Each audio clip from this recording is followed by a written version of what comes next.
On to Ukraine now, which is feeling the full force of Russian aggression as its military struggles to hold ground in the face of mounting attacks. After the fall of Vuhledar, Russia claims another victory in Donetsk as it continues to advance steadily. Our next report explaining how the situation is turning grim for Kiev on the battlefield.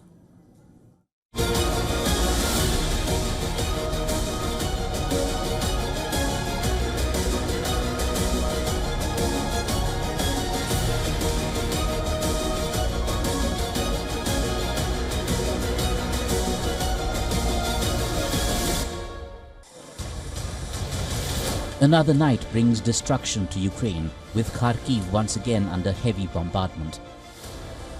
Russia's glide bombs continue to pierce Ukrainian air defenses with devastating strikes on residential areas. This is a 5-story apartment block reduced to rubble in Kharkiv, the city's proximity to the Russian border making it a frequent target for attacks. There was a very powerful explosion. Nearby apartment blocks shook. All the car alarms went off. I looked at the window and saw smoke billowing from over here. I understood that this is the building where my mother lives. The Russian military has released images showing what it claims to be the destruction of more than a dozen Ukrainian armored vehicles and artillery guns. Another set of images depicts precision strikes in which Moscow claims 30 Ukrainian soldiers were killed.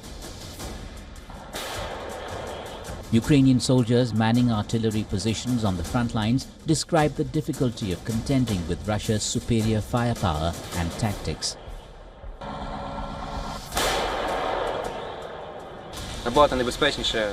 Artillery is still the main means of supporting the infantry, but now the artillery is very much hunted.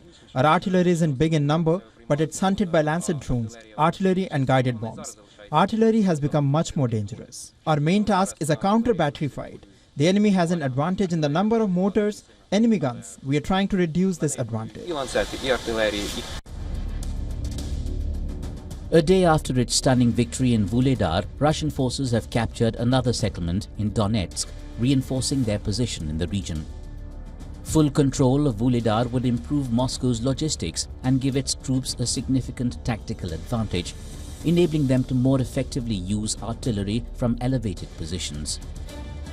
Zelensky continues to urge NATO to intervene by shooting down Russian missiles and drones before they can reach Ukraine. However, Western allies are hesitant, fearing that direct involvement could escalate the conflict further. The new NATO chief on his first visit to Kyiv promised to stand by its ally. But this is my first time here as NATO Secretary General. And it was important to me that I come to Ukraine at the start of my mandate to make crystal clear to you, to the people of Ukraine, and to everyone watching, that NATO stands with Ukraine.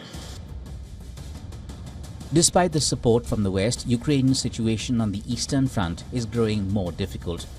Russian troops are using refined tactics and superior manpower to make steady gains. In key areas like Vuhledar, battlefields that have remained stagnant for over 2 years are now seeing movement.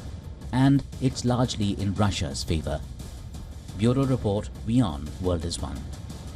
To stay up to speed with the latest news, download the WION app and subscribe to our YouTube channel.